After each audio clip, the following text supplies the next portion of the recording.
What's up, guys? It's MB Boxing, and today I'm going to be predicting the outcome of Frank Sanchez versus Efe Ajagba, and this is going to be a 10-rounder in the heavyweight division, and this fight is going to be Saturday, October 9th, from the T-Mobile Arena in Las Vegas, Nevada, and this fight is going to be broadcasted on ESPN Plus and Fox Sports Pay-Per-View, and to get into both fighters' resumes, Frank Sanchez, fighting out of Cuba, holds a record of 18 wins, no defeats, with 13 wins coming by way of knockout. He's currently ranked number 30 by BoxRec in the heavyweight division. And to list some of his best victories, he has a unanimous decision win over Jack Malawai, a unanimous decision victory over Joey DeWaco, a knockout victory over Brian Howard, and he's coming off a technical decision victory over Nagy Aguilera in May of 2021. And to get into his opponent's resume, Efe Ajagba, fighting out of Nigeria, holds a record of 15 wins, no defeats, with 12 wins coming by way of knockout.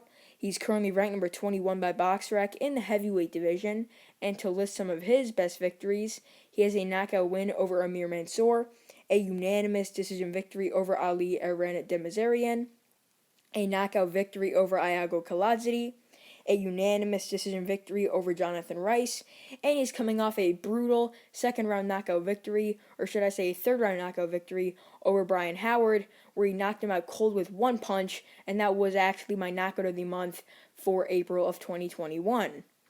In my opinion, this fight could go one of two ways. It could either be a brutal, sudden knockout for Efe Ajagba, or it could be a boxing masterclass by Frank Sanchez, where he just wins the majority of the rounds and gets an easy decision victory. And that's where I'm sort of swaying. I think Frank Sanchez is going to win this fight.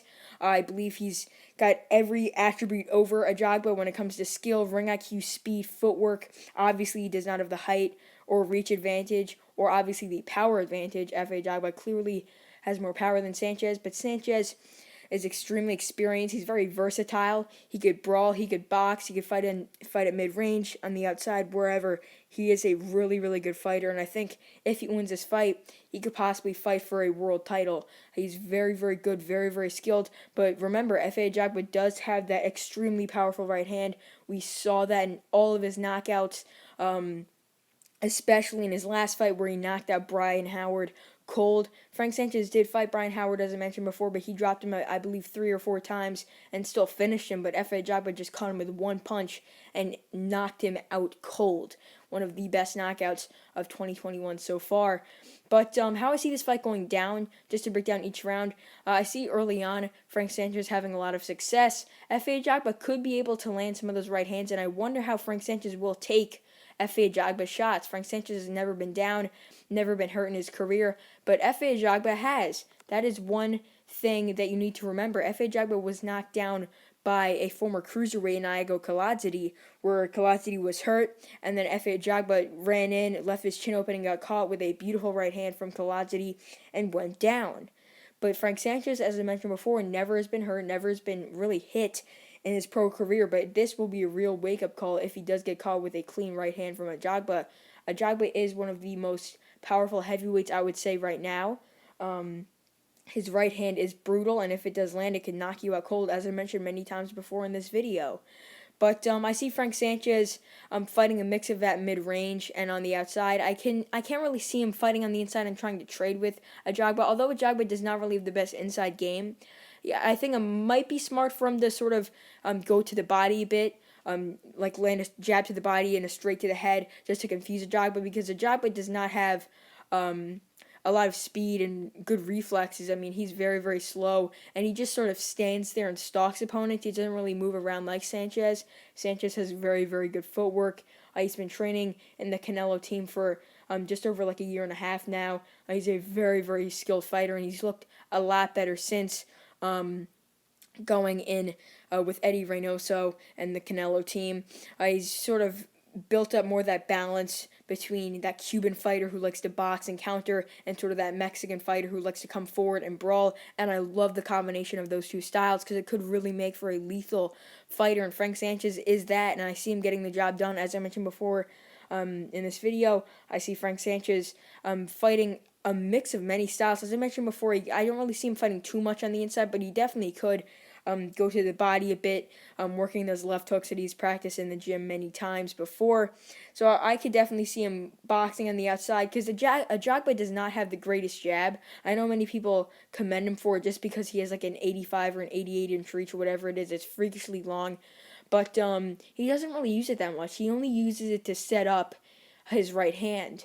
And otherwise, I mean, it's not really powerful. It doesn't really have an impact like for say Joe Joyce's jab, especially against Daniel Dubois. And to bring up that fight, I mean this fight is very similar to that fight. Two unbeaten heavyweight prospects going at it, and the winner gets a huge boost in the ranking system. Like the winner of this fight should go into the top 15, top 12, maybe even the top 10, just like Joe Joyce did. I mean, the winner of this fight could get a lot of opportunity, and who knows? Frank Sanchez is ranked like number 5 or number 4, maybe around there by the WBO, maybe number 6. Correct me if I'm wrong in the comments, but he's ranked in a very good position. And if he wins this fight, he could face, let's say, a Joe Joyce for an interim title, or the winner of Parker Chisora, someone like that, or he could even fight in like the WBC route because I believe this fight is for Sanchez's WBC Continental Americas and NABO belt. So there is 2 junior titles on the line, and the winner will obviously go up a lot in those ranking systems according to the sanctioning bodies. But if Ajagba wins, I mean, who knows who he will face next? He might face Carlos Takam. I mean, he's not really ranked super high in any of the sanctioning bodies, but he could get a huge fight. But the thing with Ajagba is that he used to be with PBC, and even back when he was with PBC, like for say in March of 2020, when Sanchez and Ajagba fought on the same card, I really wanted to see that fight next between Sanchez and Ajagba. Now we're getting it on this amazing Fury Wilder 3 card with some great heavyweight fights, some great fights in other weight classes. This is one of the best fight cards I've ever seen. And yeah, I mean, more into this fight, how it's supposed to go down, in my opinion. I just see Frank Sanchez trying to counter, trying to move around, and trying to really just outskill and outwork Ajagba. I mean, I think Frank Sanchez is obviously going to be the one throwing more shots. He's got way faster hands than Ajagba, and I could really just see him outworking him, as I mentioned before. I just can't see Ajagba winning exchanges with Sanchez unless he lands one big, powerful shot in an exchange, because he's not that fast, as I mentioned many times before. And comment down below your thoughts on this fight, because I'm very interested to see who people think is going to win, because I've seen a lot of people pick a knockout for Ajagba or a points or knockout win for Sanchez. I haven't really been seeing people picking Ajagba on points, but maybe that's because Frank Sanchez is the superior boxer. So I just see Frank Sanchez utilizing his speed, his footwork, and his ring IQ to get the job done and to get his 19th victory, the best of his career by far. And I think that when Frank Sanchez, or if Frank Sanchez wins this fight by unanimous decision, which is what I think will happen, I think the scorecards will be around like 98-92, 97-93. Like I could see one judge having it like 98-92, and 2 judges scoring about 97-93. So overall, I believe that Frank Sanchez will defeat Efe Ajagba by unanimous decision to get his 19th victory and the best of his career so far. And, I mean, he could fight for a world title or a world title eliminator next.